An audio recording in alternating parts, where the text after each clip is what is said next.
Welcome. This video is entitled, "The King Has No Clothes." Come on, man.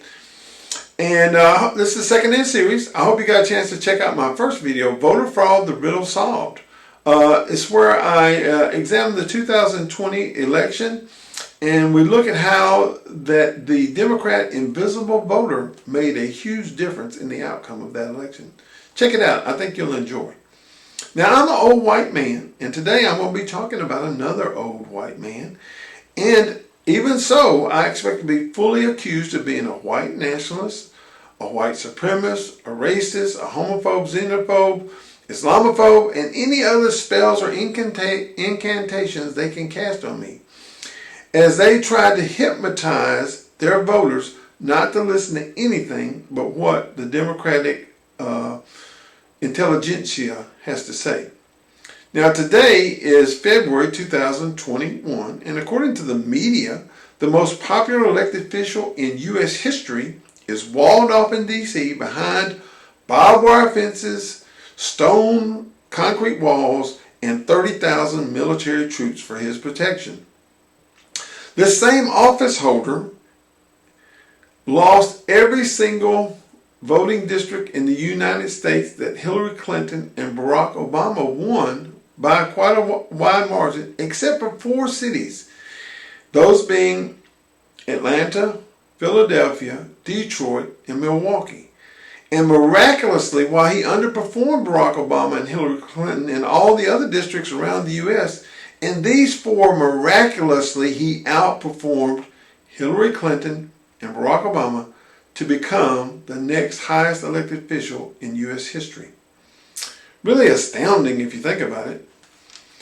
I do want to also bring in a quote from Machiavelli here that kind of leads into what I just said.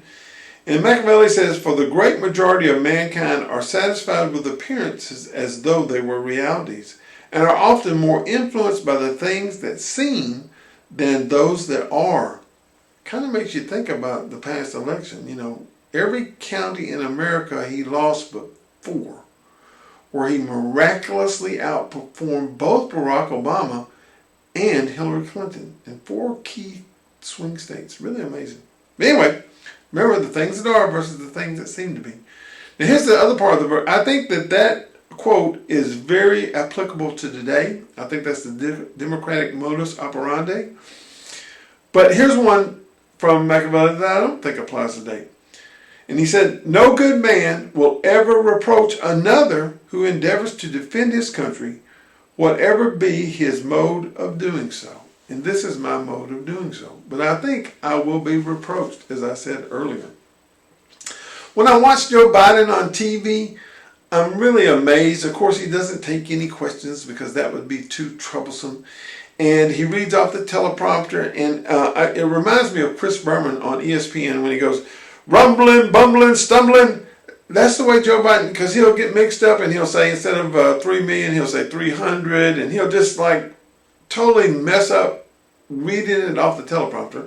Now, you know, my videos indicate I have the same problem, but, you know, I think he has a lot more professional help than I do, so I think they get it right. And like on one video, he's called on a hot mic saying, "What am I signing?" He really doesn't know. He's rumbling, stumbling, and bumbling through his presidency so far. But anyway, this goes to the bigger question that I want to examine today, and it's called American honesty failure. For a long time, this country had a reputation of being honest, which means that if you were a little guy and you went to court, you got the same treatment as the big guy who went to court, which we all know today that doesn't happen. Just ask Hillary. If you're at the top of the food chain, the laws don't apply to you. Just look at the last election. If the Constitution says one thing, but you're the highest office holder in the land and you don't have to answer to anybody, it doesn't happen. But if you're down at the bottom of the food chain, you better step in line. And I want to show you this and why I say, because you used to go to other countries and they were famous for you had to bribe people, like Mexico. For years it has been said that you know the way to get out of being arrested there is to bribe the officials. You used to have to pay off, depending on who you knew in most of these countries and everything. But that's fast becoming the way it is in America today. And let me give you one instance here, and I'll give you several, but here's one. This guy named Douglas Mackey was arrested for producing memes for the 2016 election cycle. Now here's a guy who's, I think we still have freedom of speech in this country, producing memes, which are videos, cartoons, whatever, and to me that's free speech. And they just arrested him in 2021 for something he supposedly did in 2016. Now what's he accused of? He's accused of disseminating, get this, misinformation designed to deprive individuals of their constitutional right to vote. Who knew a meme could stop somebody from going to the polls? I thought you had voter suppression polls. I heard of that. I've heard of the Ku Klux Klan standing at polls and intimidating like black voters not to show up. I've heard of BLM members standing at polls, but that doesn't seem to be the same thing for some reason. But here's a guy who's exercising his freedom of speech with memes, get it? With memes, mind you. And the FBI comes to his door, knocks on his door, and arrests him, and the Justice Department charges him with denying people their constitutional rights to vote with memes. Let me ask you this. What was the FBI and Justice Department doing for 5 years that kept them from proceeding with this case before? Oh, Russian collusion. The FBI and the Justice Department were involved so heavily with Russian collusion that they couldn't get around to arresting this guy till just now. Or did they arrest this guy just now because Joe Biden is president? Seems like the Democrats have a long memory, folks, and if you cross them, they'll come back and get you, because this was from 5 years ago. Now, I don't know if there's just a case of intellectual dishonesty going on in America, or if it's a case of postmodernism. A lot of you know what postmodernism is, but if you don't know, it means that they don't believe in rational thought. They don't believe in logical thought. They believe in whatever that they think is right, they do, regardless of consequences, regardless of if it's detrimental to the nation or detrimental to society. Postmodernism has no basis of fact in it. They just do what they believe, and they believe that's right, no matter how nonsensical it is. Now, here's another example of how we've American dishonesty now versus what we used to uphold as a high exalted trait of our country. It was our honesty. It seems internet sleuths have revealed that Google, Facebook, and Twitter have been taking down negative reviews or comments on Joe Biden videos. So it seems like that the reviews on Joe Biden videos or news snippets have been running, say, 20 to 1 negative, and Google, Facebook, and Twitter have decided that that looks bad and they want to take it down, yet they want to present to us a little poll at the bottom to click you like or dislike as just or meaningful, while simultaneously working behind the scenes to take down dislikes to make it seem like Joe Biden's videos are more like than they are. To me, this is basic dishonesty. Google also recently took down over 100,000 negative reviews of the app Robinhood.